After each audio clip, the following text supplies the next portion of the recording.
കഴിഞ്ഞ ദിവസത്തെ ഷോർട്സിൽ ഞാൻ പറഞ്ഞ കാര്യങ്ങളുണ്ടല്ലോ, അത് എനിക്ക് ഫീൽ ചെയ്ത കാര്യങ്ങളാണ് കേട്ടോ. ആർക്കൊക്കെ അങ്ങനെ ഫീൽ ചെയ്തിട്ടുണ്ടെന്ന് എനിക്കറിയില്ല. പക്ഷെ അതിൽ ഈ പറഞ്ഞ പോലെ കുറച്ച് കമൻസ് കിട്ടിയപ്പോൾ എനിക്ക് മനസ്സിലായി, അതിലും ഞാൻ പറയുന്ന കുറച്ച് കാര്യങ്ങളൊക്കെ പലർക്കും കണക്ട് ചെയ്യാൻ പറ്റിയിട്ടുണ്ടാവുമെന്ന്.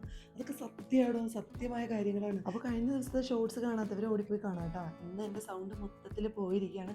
കുറച്ച് ദിവസമായിട്ട് ഇങ്ങനെ സൗണ്ടൊക്കെ ഇങ്ങനെ അടഞ്ഞിരിക്കുകയാണ് കേട്ടോ. അതുകൊണ്ട് ഇന്ന് വോയിസ് കുറച്ച് കുറഞ്ഞ പോലെ നിങ്ങൾക്ക് തോന്നും. പിന്നെ എനിക്ക് ഇന്ന് പുറത്തുനിന്ന് പോകേണ്ടതായിട്ട് വന്നപ്പോൾ കുറച്ച് ലേറ്റ് ആയി പോയിട്ടോ. പിന്നെ പെട്ടെന്ന് തന്നെ എഡിറ്റ് ചെയ്ത് സൗണ്ടൊക്കെ കൊടുത്ത് വന്നു. അപ്പോൾ വോയിസ് കൊടുത്തതിലൊക്കെ എന്തെങ്കിലുമൊക്കെ മിസ്റ്റേക്കുകൾ ഉണ്ടാവും. അപ്പോൾ എൻ്റെ വീഡിയോ കാണുന്നവരൊക്കെ ഒന്ന് ക്ഷമിച്ചേക്കാം കേട്ടോ. പിന്നെ നിങ്ങളുടെ വിശേഷങ്ങളൊക്കെ എന്താണ്, അതൊക്കെ കമൻറ്റ് ചെയ്യുക. അപ്പോൾ ഇന്നത്തെ വ്ളോഗിലോട്ട് എല്ലാവർക്കും സ്വാഗതം. അപ്പോൾ ഇന്ന് കുറച്ച് ലഞ്ചിന് കഴിക്കാനുള്ള റെസിപ്പീസ് നോക്കിയാലോ. കുറച്ചെന്ന് പറഞ്ഞാൽ 2 റെസിപ്പി ആയിട്ടാണ് കൊണ്ടുവന്നേക്കണേ. അപ്പോൾ ഞാൻ ആദ്യം തന്നെ പരിപ്പെടുത്ത് അടുപ്പത്തേക്ക് ഇടാൻ പോവാണ്. അപ്പോഴാണ് ഇതിൻ്റെ അകത്ത് നിറച്ച് ഈ ചെള്ളുണ്ടല്ലോ, അതിങ്ങനെ പിടിച്ചിട്ടുണ്ടായിരുന്നു. കാര്യം കുറച്ച് പരിപ്പാട്ട് അതിൻ്റെ അകത്തുണ്ടായിരുന്നുള്ളൂ. ബാക്കിയുള്ളതൊക്കെ ഞാൻ വേറൊരു ടിന്നിലാക്കി വെച്ചിട്ടുണ്ടായിരുന്നു. അതായത് പൊട്ടിക്കാത്ത ഒരു പാക്കറ്റ് ഉണ്ടായിരുന്നു കേട്ടോ. എന്നിട്ട് വേഗം തന്നെ ആ ചീത്ത ചെള്ളുള്ള ആ പരിപ്പുണ്ടല്ലോ, അത് ഞാൻ കളഞ്ഞിട്ടുണ്ടായിരുന്നു. അത് കഴിഞ്ഞാൽ പുതിയ പരിപ്പ് ആ പാക്കറ്റ് പൊട്ടിച്ചിട്ട് ആ ബോക്സിലേക്ക് ഇട്ട് വെക്കാം. ബോക്സ് എന്ന് പറഞ്ഞാൽ ആ ചില്ലിൻ്റെ ടിന്നിലേക്ക് ഇട്ട് വെക്കുകയാണ്. വൈദമായി അതൊക്കെ പോട്ടെ, ഞാൻ പരിപ്പ് വെറുതെ കറി വെക്കുന്നതല്ല കേട്ടോ. അപ്പോൾ ഞാൻ കഴിഞ്ഞ ദിവസത്തെ ഷോർട്സിൽ ഞാൻ കുറേ കാര്യങ്ങൾ, സത്യമായിട്ടുള്ള കുറച്ച് കാര്യങ്ങൾ പറഞ്ഞെങ്കിലും അതിൽ ഞാനൊരു സാധനം കട്ട് ചെയ്തെടുത്ത കണ്ടായിരുന്നു. ചുമന്ന ചീരയാണ്. അത് ഞാൻ വിത്തിട്ടൊന്നും ഭാവിയതല്ല കേട്ടോ. അത് ഞാൻ ഇതിന് മുമ്പ് ഷോർട്സിൽ പറഞ്ഞിട്ടുണ്ടായിരുന്നു. ഇവിടെ പണ്ടെപ്പോഴോ ചീര മേടിച്ചപ്പോൾ അതിൻ്റെ തണ്ടും വേരും കൂടി പാകം നമ്മൾ കട്ട് ചെയ്ത് കളയുമല്ലോ, അത് നട്ട് പിടിപ്പിച്ചെടുത്തതാണ് കേട്ടോ. ഞാൻ കുറേ നട്ടിട്ടുണ്ടായിരുന്നു. ഞാൻ ചട്ടിയിലാണ് നട്ട് പിടിപ്പിച്ചത്. പക്ഷേ കുറേ നട്ട് കഴിഞ്ഞിട്ട് അവസാനം ഒരു ചീരയായിട്ടായാലും മുളച്ചാലും ചീര വളർന്ന് വന്നപ്പോൾ അപ്പം തന്നെ കട്ട് ചെയ്തെടുക്കണമെന്നൊക്കെ വിചാരിച്ചിരുന്നതാണ്. പക്ഷേ എനിക്ക് അതിൻ്റെ വിത്ത് എടുക്കണമായിരുന്നു. അപ്പോൾ ഞാനതിങ്ങനെ വളർത്താനായിട്ട് വിട്ട്. അങ്ങനെ അത് വളർന്നുണ്ടല്ലോ, എൻ്റെ ഹൈറ്റിന് മേലെ തന്നെ പോയിട്ടുണ്ടായിരുന്നു. നിങ്ങൾക്ക് ആ ഷോർട്സ് കാണുമ്പോൾ തന്നെ മനസ്സിലാവും. ഞാനത് കട്ട് ചെയ്ത് എടുക്കുന്നു, അത് എൻ്റെ മേത്തിൽ ഇങ്ങനെ വെച്ച് നോക്കുകയാണ്. ഞാനിങ്ങനെ വെച്ച് നോക്കിയപ്പോൾ ഉണ്ടല്ലോ, ഞാൻ തന്നെ ഞെട്ടിപ്പോയി. ഒരു ചീര ഇത്ര ഹൈറ്റിലൊക്കെ വളരുമെന്ന് ഓർത്ത്. ഞാൻ ആദ്യമായിട്ടാട്ടോ അത്രയും ഹൈറ്റിലൊരു ചീര ഇങ്ങനെ വളർന്നു പോണെ കണ്ടേക്കണത്. പിന്നെ അത് മാത്രമല്ല, അതിൽ നല്ല ലീഫും കാര്യങ്ങളൊന്നും ഉണ്ടായിരുന്നില്ല കേട്ടോ. കുറേ വിത്തും കിട്ടി. പിന്നെ ആ തണ്ട് വെച്ചിട്ട് ഞാനൊരു ഐറ്റം അങ്ങോട്ട് ഉണ്ടാക്കി കേട്ടോ. കാര്യം തണ്ടാണെങ്കിലുണ്ടല്ലോ, ആ ടൈമിൽ നോക്കിയപ്പോൾ നല്ലോണം മൂത്തിട്ടുണ്ടായിരുന്നു. പിന്നെ നമ്മൾ പരിപ്പും ചീരത്തണ്ടും കൂടി ഇട്ടിട്ടുള്ളൊരു കറിയായിട്ട് ഉണ്ടാക്കുന്നത്. അപ്പോൾ ഇത് എൻ്റെ മൈൻഡിലേക്ക് പെട്ടെന്ന് വന്ന് എന്താണെന്നറിയാമോ, ഞാൻ പണ്ടൊരിക്കൽ ഒരു ചെറിയ ഷോപ്പിൽ പോയിട്ട്, അതായത് ഒരു ചെറിയ ഷോപ്പിൽ ഒരു ചേട്ടൻ ഈ ചീര അതുപോലെ തന്നെ ഇല ഐറ്റംസ് കുറേ ഇങ്ങനെ സെയിൽ ചെയ്യാൻ വെച്ചിട്ടുണ്ടായിരുന്നു കേട്ടോ. അപ്പോൾ ഞാൻ വണ്ടിക്ക് ഇങ്ങനെ പോയി വന്നപ്പോൾ ഉണ്ടല്ലോ, ഞാൻ അവിടെ കയറി ഇങ്ങനെ ചീര മേടിച്ച്, അതായത് ചുമന്ന ചീര മേടിച്ച്, പിന്നെ വേറെ എന്തോ ഒരു ലീഫ് ഉണ്ടായിരുന്നു. ആ ലീഫിൻ്റെ പേരെന്താണെന്ന് ചോദിച്ചിട്ടുണ്ടെങ്കിൽ അതിപ്പോൾ കുറച്ച് നാളുകളായിട്ടുണ്ട്, അതിൻ്റെ പേരൊന്നും ഞാൻ ഓർക്കുന്നില്ല.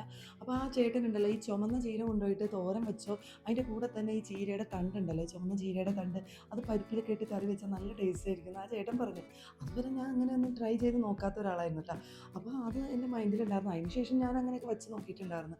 അപ്പോൾ ഇന്ന് വീട്ടിലിങ്ങനെ ചീരത്തണ്ട് ഇങ്ങനെ നിന്നപ്പോൾ പിന്നെ എനിക്ക് ആ തണ്ട് കളയാനും തോന്നിയില്ല. നമുക്കത് വെച്ച് എന്തെങ്കിലും ഒരു വിഭവം ഉണ്ടാക്കണമെന്നൊക്കെ വിചാരിച്ചിട്ട് കട്ട് ചെയ്ത് മാറ്റിയത്. അത് മാത്രമല്ലടാ, ഞാൻ ആ ചീരത്തണ്ട് കട്ട് ചെയ്ത് ഇങ്ങോട്ട് എടുത്തപ്പോൾ ഉണ്ടല്ലോ, ചീരത്തണ്ട് നന്നായിട്ട് മൂത്ത് പോയിട്ടുണ്ടായിരുന്നു. അപ്പോൾ നമുക്കിങ്ങനെ കട്ട് ചെയ്തെടുക്കാനൊന്നും പറ്റിയിട്ടുണ്ടായിരുന്നില്ല. അതുകൊണ്ടുണ്ടല്ലോ, ഞാൻ ആ ചീരത്തണ്ടിൻ്റെ ആ റെഡ് പോർഷൻ ഉണ്ടല്ലോ, അത് മൊത്തത്തിൽ ഇങ്ങനെ പീൽ ചെയ്ത് അങ്ങോട്ട് എടുത്തട്ടോ. പീൽ ചെയ്തിട്ടപ്പോൾ അതിൻ്റെ അകത്തുണ്ടല്ലോ നല്ല വൈറ്റ് കളറിലുള്ള ഒരു സോഫ്റ്റ് ആയിട്ടുള്ള ഒരു പോർഷനായിരുന്നു കേട്ടോ. അത് ഞാൻ ഈസി ആയിട്ട് തന്നെ സ്ലൈസ് ചെയ്തെടുത്തിട്ടുണ്ടായിരുന്നു. നല്ല സോഫ്റ്റ് ആയതുകൊണ്ട് തന്നെ സുഖമായിട്ട് കട്ട് ചെയ്തെടുക്കാനൊക്കെ പറ്റിയിട്ടുണ്ടായിരുന്നു കേട്ടോ. അത് എൻ്റെ ഈ വീഡിയോയിൽ കണ്ടപ്പോൾ തന്നെ നിങ്ങൾക്ക് മനസ്സിലായി കാണുമെന്ന് വിചാരിക്കുകയാണ്. അതുകൊണ്ട് നിങ്ങൾ മൂത്ത തണ്ടാണെങ്കിലും വെറുതെ കളയാനൊന്നും നിൽക്കണം. പരിപ്പ് കുറച്ച് നേരം വെള്ളത്തിൽ സോക്ക് ചെയ്തതിന് ശേഷം മാത്രമാണ് കുക്കറിൽ വേവിക്കാനായിട്ട് ഇട്ടത്. ആ ടൈമിൽ കുറച്ച് മഞ്ഞപ്പൊടി ഉപ്പും കൂടി ഇട്ടിട്ട് ഇടാം. അതായത് കുറച്ച് പച്ചമുളകും കൂടി കട്ട് ചെയ്തിട്ടുണ്ടായിരുന്നു. പിന്നെ കുറച്ച് നാളികേരം ചിരണ്ടി എടുത്തിട്ടുണ്ടായിരുന്നു കേട്ടോ. ഒരു 3/4 പോർഷൻ നാളികേരം എടുത്തിട്ടുണ്ട്. അതായത് ഒരു തേങ്ങയുടെ 2 മുറി ഉണ്ടാവില്ല, ആ ഒരു മുറിയുടെ ഒരു 3/4 പോർഷനോളം ഞാൻ എടുത്തിട്ടുണ്ട്. സാധാരണ ഞാൻ പരിപ്പ് കറി വെക്കുമ്പോൾ ഉണ്ടല്ലോ, കുറച്ച് തേങ്ങയാണ് യൂസ് ചെയ്യാറ്. കാരണം പരിപ്പ് വെന്ത് കഴിയുമ്പോൾ നല്ല കുഴപ്പം കിട്ടുമല്ലോ. അപ്പോൾ അത് കണ്ടുകൊണ്ട് മാത്രം മതിയല്ലോ ഈ തേങ്ങ. പിന്നെ അത് മാത്രമല്ലാണ്, ഞാൻ കുറേ നാളെ ഈ പരിപ്പറി ഇങ്ങനെ തേങ്ങ അരച്ചൊക്കെ കറി വെച്ച്. തേങ്ങ അരയ്ക്കുന്ന ടൈമിലുണ്ടല്ലോ, കുറച്ച് അതായത് ഒരു 2 ചെറിയ ചുവന്നുള്ളിയും കൂടി ഇട്ടിട്ട് നല്ല പേസ്റ്റ് പോലെ അരച്ചെടുത്തിട്ടുണ്ട് കേട്ടോ. ഈ പരുവത്തിൽ അങ്ങോട്ട് അരച്ചെടുക്കണം. ആ ടൈമിൽ ഞാൻ അകത്ത് പോയിട്ട് കുറച്ച് ഉരുളക്കിഴങ്ങ് അങ്ങോട്ട് എടുത്തുകൊണ്ട് വന്നിട്ടുണ്ട് കേട്ടോ. ഇത് വെച്ചിട്ട് ഞാൻ ഒരു അടിപൊളി റെസിപ്പി ഉണ്ടാക്കുന്നുണ്ട്. ഞാൻ 2 റെസിപ്പി ഉണ്ടാക്കാമെന്നാണ് ഞാൻ വീഡിയോയുടെ തുടക്കത്തിൽ പറഞ്ഞത്. അപ്പോൾ ഇതെന്ത് റെസിപ്പിയാണെന്ന് ചോദിച്ചിട്ടുണ്ടെങ്കിൽ, ഇത് നന്നായിട്ട് നല്ല തവ ഫ്രൈ ചെയ്തെടുക്കും. അതായത് ഉരുളക്കിഴങ്ങിലെ എല്ലാ മസാലപ്പൊടികളൊക്കെ ഇട്ട് നന്നായിട്ട് മിക്സ് ചെയ്തിട്ട് നല്ല തവ ഫ്രൈ ചെയ്തെടുക്കും. എടാ, ഞാൻ ഇതിന് മുമ്പ് പറഞ്ഞില്ലേ, പരിപ്പ് കറി തേങ്ങ അരച്ച് കറി വെച്ചിട്ട് കുറേ നാളായിരുന്നു. അതെന്താണെന്നറിയാമോ, ഞാൻ പൊതുവെ ഇവിടെ പരിപ്പ് കറി ഉണ്ടല്ലോ, ഈ ഉള്ളിയൊക്കെ കുത്തി താളിച്ചാണ് വയ്ക്കാറ്. അതാകുമ്പോൾ എളുപ്പമാണ്, നല്ല ടേസ്റ്റുമാണ്. അപ്പോൾ എനിക്ക് ഇങ്ങനെ കിട്ടിയപ്പോൾ എനിക്ക് ഇങ്ങനെ വയ്ക്കണമെന്ന് തോന്നിയതാണ് കേട്ടോ. പക്ഷേ ഇങ്ങനെ വയ്ക്കുമ്പോഴല്ലോ നല്ല ടേസ്റ്റാണ്. എനിക്കിപ്പോൾ ഈ വോയിസ് ഓവർ കൊടുക്കുന്ന ടൈമിലുണ്ടല്ലോ, എനിക്ക് അത് കൂട്ടി ചോറുണ്ടാൻ ഭയങ്കര കൊതിയാണ് കേട്ടോ. അപ്പോൾ ഞാൻ ദേ ഉരുളക്കിഴങ്ങ് കട്ട് ചെയ്തെടുക്കുകയാണ് കേട്ടോ മക്കളെ. അത് എങ്ങനെയാണ് കട്ട് ചെയ്തെടുക്കേണ്ടത്, ഞാൻ വട്ടത്തിലാണ് സ്ലൈസ് ചെയ്തെടുക്കുന്നത്. കാരണം നമുക്കൊരു തവ ഫ്രൈ, അതായത് ഒരു ഫിഷൊക്കെ തവ ഫ്രൈ ചെയ്തെടുക്കണം എങ്ങനെയാണ്, ഇങ്ങനെ നല്ല വലിപ്പത്തിലൊക്കെ ആണല്ലോ. എനിക്ക് കുറച്ചും കൂടി അതായത് ഈ ഫ്രഞ്ച് ഫ്രൈസൊക്കെ പോലെ കട്ട് ചെയ്തെടുക്കാറുണ്ട്. പക്ഷേ എനിക്ക് അങ്ങനെ ചെയ്യണേക്കാളും കുറച്ചും കൂടി ടേസ്റ്റ് തോന്നിയത് ഇങ്ങനെ കട്ട് ചെയ്തെടുക്കുമ്പോഴാണ് കേട്ടോ. അപ്പോൾ ഞാൻ കുറച്ച് മുളക് പൊടി, കുരുമുളക് പൊടി, മല്ലിപ്പൊടി, ഗരം മസാല, ഉപ്പ് വെളിച്ചെണ്ണ ഇത്രയും ഇട്ടിട്ട് നന്നായിട്ട് തന്നെ അങ്ങ് മിക്സ് ചെയ്ത് ഞാൻ ഇതിന് മുമ്പുണ്ടല്ലോ കോവയ്ക്കയും വെണ്ടയ്ക്കയും കൂടി ചേർത്തിട്ട് നന്നായിട്ട് ഡീപ് ഫ്രൈ ചെയ്തെടുത്തിട്ടുണ്ടായിരുന്നു. അത് ഒട്ടുമിക്ക പേർക്ക് ഇഷ്ടപ്പെട്ടിട്ടുണ്ടായിരുന്നു. എന്നിട്ട് ചിലർക്ക് പറഞ്ഞിട്ടുണ്ടായിരുന്നു ഞാൻ ഉണ്ടാക്കി നോക്കിയിട്ട് കമൻറ്റൊക്കെ പറയാമെന്ന്. ഞാൻ അതൊക്കെ ഉണ്ടാക്കി ട്രൈ ചെയ്ത് നോക്കാത്തവർ പെട്ടെന്ന് തന്നെ പോയി ട്രൈ ചെയ്ത് നോക്കാം. ഇതും ഒന്ന് ട്രൈ ചെയ്ത് നോക്കാം കേട്ടോ. ഞാൻ ഇതുപോലെ ഉണ്ടല്ലോ വഴുതനങ്ങയും കട്ട് ചെയ്തിട്ട് ഇതുപോലെ തവ ഫ്രൈ ചെയ്തെടുക്കാറുണ്ട് കേട്ടോ. നന്നായിട്ട് തന്നെ മിക്സ് ചെയ്ത് കൊടുക്കുന്നുണ്ട്. കാരണം മസാലയൊക്കെ അതിലേക്ക് മൊത്തത്തിൽ എഴുകി ചേർത്തേന്ന് കരുതി. പിന്നെ ഇത് ഒരുപാട് നേരം നമുക്ക് മസാലയൊക്കെ ചേർത്ത് വെക്കാൻ പറ്റില്ല. കാരണം ഇതിൽ ചെറിയ വാട്ടർ കണ്ടന്റ് ഉള്ള കാരണം കുറച്ച് നേരം മസാല തേച്ച് വയ്ക്കും വേണ്ടല്ലോ, അതിൽ വാട്ടറൊക്കെ ഇറങ്ങാനൊക്കെ ചാൻസ് ഉണ്ട് കേട്ടോ. അതുകൊണ്ട് കുറച്ച് നേരം മസാല ഇടുക, അത് എന്നിട്ട് നേരെ കൊണ്ടുവന്നിട്ട് പാനിലേക്ക് വെക്കാമെന്നുള്ളത്. നമ്മുടെ വീട്ടിലുള്ള കുട്ടികൾക്കൊക്കെ ലഞ്ച് ബോക്സ് പാക്ക് ചെയ്യാനും അതുപോലെ തന്നെ വലിയ ആളുകൾക്ക് ഇനി ഹോസ്റ്റലേഴ്സിനൊക്കെ ഈസി ആയിട്ട് ഉണ്ടാക്കാൻ പറ്റുന്ന ഒരു റെസിപ്പി കൂടിയാണ്. സത്യം പറഞ്ഞാൽ ഇപ്പോഴാണ് എൻ്റെ പരിപ്പൊന്ന് വെന്ത് കിട്ടിയത്. അങ്ങനെ വെന്ത പരിപ്പിലേക്ക് ഞാൻ കട്ട് ചെയ്ത് വെച്ച ചീരത്തണ്ട അങ്ങോട്ട് ഇട്ട് കൊടുക്കാറുണ്ട്. ഞാൻ ചുമന്ന ചീര കട്ട് ചെയ്തെങ്കിലും അതിൻ്റെ ഉള്ളിൽ നല്ലൊരു ലൈറ്റ് ഗ്രീൻ കളറോട് കൂടിയിട്ടാണ് കേട്ടോ. അപ്പോൾ അതൊക്കെ ഇട്ട് കഴിഞ്ഞ് ഞാൻ കുറച്ച് മുളക് പൊടി കൂടി ഇട്ടിട്ട് കുറച്ച് വെള്ളം അതിൻ്റെ കൂടെ തന്നെ 2 പച്ചമുളക് കൂടി കട്ട് ചെയ്തിട്ടുണ്ടായിരുന്നു. എന്നിട്ട് നന്നായിട്ട് മിക്സ് ചെയ്തിട്ട് ഞാൻ ഒന്ന് വിസിലടിക്കാൻ വേണ്ടി വെക്കുക. അതിൻ്റെ കൂടെ തന്നെ കുറച്ച് കറിവേപ്പിലയും കൂടി ഇട്ടിട്ടുണ്ടായിരുന്നു കേട്ടോ. കറിവേപ്പില ഒത്തിരി ഉള്ളതാണ്. ഞാനിപ്പോൾ ഈ കറികൾക്കൊക്കെ ഒത്തിരി കറിവേപ്പില അങ്ങോട്ട് വാരിയിടും. അങ്ങനെ ഞാൻ അടച്ച് കൂട്ടി കുക്കർ അപ്പുറത്ത് അടുപ്പിലേക്ക് വെച്ചിട്ടുണ്ട്. ഇത് വിസിലടുപ്പിക്കൊന്നും വേണ്ട കേട്ടോ. ഈ ചീരത്തണ്ട് ലൈറ്റ് വെയിറ്റ് ഒരു ഐറ്റമാണ്. അതുകൊണ്ട് തന്നെ ഒരാവി കയറുമ്പോൾ തന്നെ വേവും. പക്ഷെ ഞാൻ എന്താണ് പെട്ടെന്ന് കറിയാവാൻ വേണ്ടിയിട്ട് ഞാനൊന്ന് അടച്ച് വെച്ച് പിന്നെ ഒരൊറ്റ വിസിൽ കേട്ടപ്പോഴാണ് എനിക്ക് ബോധം വെച്ചത്. അതിൻ്റെ അടുത്ത് ഞാൻ ഇതൊന്ന് ഫ്രൈ ആക്കി എടുക്കുകയാണ് കേട്ടോ. ഇതുപോലെ നിരത്തി അങ്ങോട്ട് വെച്ച് കൊടുക്കുന്നുണ്ട്. ഇനി ഇതിൻ്റെ അടി മുരിയുമ്പോൾ ഉണ്ടല്ലോ അത് തിരിച്ച് മറിച്ചിട്ട് അങ്ങോട്ട് കൊടുക്കുക. നമ്മൾ ഈ ഫിഷൊക്കെ ഫ്രൈ ചെയ്തെടുക്കില്ലേ, അതേ ടേസ്റ്റാണ്. ഇപ്പം നമ്മുടെ വീട്ടിൽ ഒരു ദിവസം ഫിഷൊക്കെ ഇല്ലെങ്കിൽ നമുക്ക് ഭയങ്കര ബുദ്ധിമുട്ടാണല്ലോ.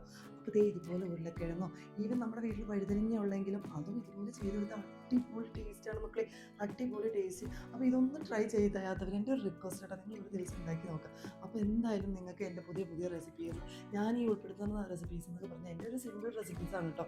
ഏത് വീട്ടിലും ഉരുളക്കിഴങ്ങ് വഴുതനങ്ങ അങ്ങനെയുള്ള ഐറ്റംസൊക്കെ ഉണ്ടാവും. അപ്പോൾ നമുക്ക് പെട്ടെന്ന് ഉണ്ടാക്കാൻ പറ്റും. നമ്മൾ പൊതുവേ ഉണ്ടല്ലോ ഇപ്പോഴത്തെ ആളുകൾ എന്നൊക്കെ പറഞ്ഞിട്ടുണ്ടെങ്കിൽ പെട്ടെന്ന് കുക്ക് ചെയ്തെടുക്കാൻ പറ്റുന്നതും അതുപോലെ തന്നെ വില കൂടുതലും, അതായത് ഒരുപാട് റേറ്റുള്ള ഐറ്റംസ് ഒന്നും ഇല്ലാണ്ട് കുക്ക് ചെയ്യാൻ പറ്റുന്ന സാധനങ്ങളാണ് പ്രിഫർ ചെയ്യാറ് അല്ലേ. ഞാൻ പൊതുവെ അങ്ങനെയാണ് കേട്ടോ. ഇപ്പോൾ ആർക്കാ കുക്ക് ചെയ്യാൻ ഇൻട്രസ്റ്റ് അങ്ങനെയൊന്നുമില്ല. പിന്നെ കുക്ക് ചെയ്യുന്നവർ ഒരു പാഷനായിട്ട് കൊണ്ടുവന്ന് നടക്കുന്നവരുണ്ട്, അങ്ങനെയുള്ളവർ ചെയ്യും. അല്ലാത്തവർ അതായത് ഈ ജോലിക്കൊക്കെ പോകണവർ തട്ടിക്കൂട്ടി ഒരു കുക്കിങ്ങൊക്കെ ചെയ്ത് പോകണവരാ. അങ്ങനെയുള്ളവർക്കൊക്കെ എൻ്റെ കുക്കിങ് ഭയങ്കര ഹെൽപ്പാവും. അങ്ങനെ ഫസ്റ്റ് ട്രിപ്പ് ഫ്രൈ ആയതിനു ശേഷം അത് വാരി എടുത്തിട്ടുണ്ട്. എന്നിട്ട് നെക്സ്റ്റ് ട്രിപ്പ് അതിലേക്ക് ഇട്ട് കൊടുത്തേക്കാണ് കേട്ടോ. ഇത് ഭയങ്കര ടേസ്റ്റാണ് കേട്ടോ. നല്ല ഫ്രൈ ആയിട്ട് ഇരിക്കുന്നുണ്ട്. പിന്നെ അത് മാത്രമല്ലടാ, നമുക്കിതുണ്ടല്ലോ ഈവനിങ് സ്നാക്സ് ഒക്കെ ആയിട്ട് കഴിക്കാനും അടിപൊളി ടേസ്റ്റ്. നല്ല ക്രിസ്പി ആയിട്ട് നമ്മളത് സ്ലൈസ് ചെയ്യുമ്പോൾ ഉണ്ടല്ലോ തീരെ നൈസായിട്ട് തന്നെ സ്ലൈസ് ചെയ്തെടുക്കാൻ നോക്കണം കേട്ടോ. പിന്നെ ഫ്രൈ ആവുന്ന സമയത്തുണ്ടല്ലോ നമ്മൾ അടുത്ത് തന്നെ നിൽക്കണം. അതിങ്ങനെ ഒരുപാട് ഓവർ കുക്കായിട്ട് പോകരുത്. ജസ്റ്റ് ഒന്ന് ക്രിസ്പി ആവണവരെയൊക്കെ നിൽക്കണം. കട്ടി കൂടുന്നതനുസരിച്ചുണ്ടല്ലോ അതിൻ്റെ ക്രിസ്പിനെസ്സിനും മാറ്റം വരും. അങ്ങനെ ഫൈനലി ഞാൻ തേങ്ങയൊക്കെ അരച്ചത് അതിലേക്ക് ചേർത്ത് കൊടുത്തിട്ടുണ്ട്. ഈ കറി താളിച്ചെടുത്താൽ മാത്രം മതി. പരിപ്പ് ഇതുപോലെ തേങ്ങ അരച്ച് കറി വെക്കുമ്പോൾ പല ഐറ്റംസും ആഡ് ചെയ്ത് പലരും ചെയ്തിട്ടുണ്ട്, അതെനിക്കറിയാം. മുരിങ്ങയിലിടും അങ്ങനെ പല ഐറ്റംസൊക്കെ ചേർക്കുന്നുണ്ട്. എനിക്കിപ്പോൾ അത് പറഞ്ഞാൽ കിട്ടുന്നില്ല. ഞാനും ഒത്തിരി ഐറ്റംസൊക്കെ ചേർത്ത് വെച്ചിട്ടുണ്ട് കേട്ടോ. പക്ഷേ ചീരത്തണ്ട് ഇതുപോലെ കട്ട് ചെയ്ത്, അതും പ്രത്യേകിച്ച് ഇതുപോലെ മൂത്ത് പോയ തണ്ട് കട്ട് ചെയ്ത് വെച്ചേക്കേണ്ട ആരെങ്കിലും ഉണ്ടോയെന്ന് എനിക്കറിയില്ല. പക്ഷേ ഞാൻ മൂത്ത തണ്ടും ഇതുപോലെ കറി വെച്ച് നോക്കിയപ്പോൾ അടിപൊളി ടേസ്റ്റ് കിട്ടിയിട്ടുണ്ട്. ഇനി താളിപ്പിനായിട്ട് കുറച്ച് കടുകും ചെറിയ കൊച്ചുള്ളിയും കറിവേപ്പിലയും അതിൻ്റെ കൂടെ തന്നെ കുറച്ച് മുളക് പൊടിയും കൂടി ഇട്ടിട്ട് നന്നായിട്ട് മിക്സ് ചെയ്ത് മുളക് പൊടി ഇടുമ്പോൾ ഉണ്ടല്ലോ ഒരുപാട് കരി പിടിക്കാനുള്ള ചാൻസ് ഉണ്ട്. അതുകൊണ്ട് കുറച്ച് ലൈറ്റായിട്ട് തീയിട്ടിട്ട് കത്തിക്കുന്നതായിരിക്കും കുറച്ചും കൂടി നല്ലത്. അല്ലെങ്കിൽ നിങ്ങളുടെ കയ്യിലുണ്ടല്ലോ ഈ കൊല്ലമുളക്, അതായത് റെഡ് മുളക് ഉണ്ടല്ലോ, അത് ഒടിച്ചിട്ട് കഴിഞ്ഞാൽ അതായിരിക്കും കുറച്ചും കൂടി ബെറ്റർ എന്നാണ് എനിക്ക് തോന്നുന്നത്. പൊതുവേ എനിക്കിതുപോലെ കറി താളിപ്പ് ഉണ്ടാക്കുമ്പോൾ ഉണ്ടല്ലോ അതിൻ്റെ മേലെ ഇങ്ങനെ റെഡ് കളർ കാണണം. അതായത് ഇങ്ങനെ മുളക് ഇങ്ങനെ അവിടെ ഇവിടെയൊക്കെ, അത് നിങ്ങൾക്ക് മനസ്സിലായില്ല ഞാൻ പറഞ്ഞത് എന്താണെന്നുള്ളത്. അങ്ങനെ എനിക്ക് താളിപ്പ് വേണമെങ്കിൽ എനിക്കത് ഇട്ടാലാണ് അത് പൂർണ്ണമാവുള്ളൂ. അപ്പോൾ അങ്ങനെ 2 ഐറ്റംസ് ഇന്ന് പ്രിപ്പയർ ചെയ്തിട്ടുണ്ട്. നല്ല അടിപൊളി ടേസ്റ്റാണ് കേട്ടോ. ഇനിയിപ്പോൾ സിമ്പിൾ റെസിപ്പീസ് നോക്കുന്നവർക്ക് നല്ലൊരു ഓപ്ഷൻ ആയിരിക്കും കേട്ടോ ഈ റെസിപ്പീസ്. അപ്പോൾ ഇന്നത്തെ വ്ളോഗ് എല്ലാവർക്കും ഇഷ്ടപ്പെട്ടു എന്ന് വിചാരിക്കുകയാണ്. ഇനി മറ്റു വ്ളോഗായിട്ട് വരാം. അതിലേക്ക് എല്ലാവർക്കും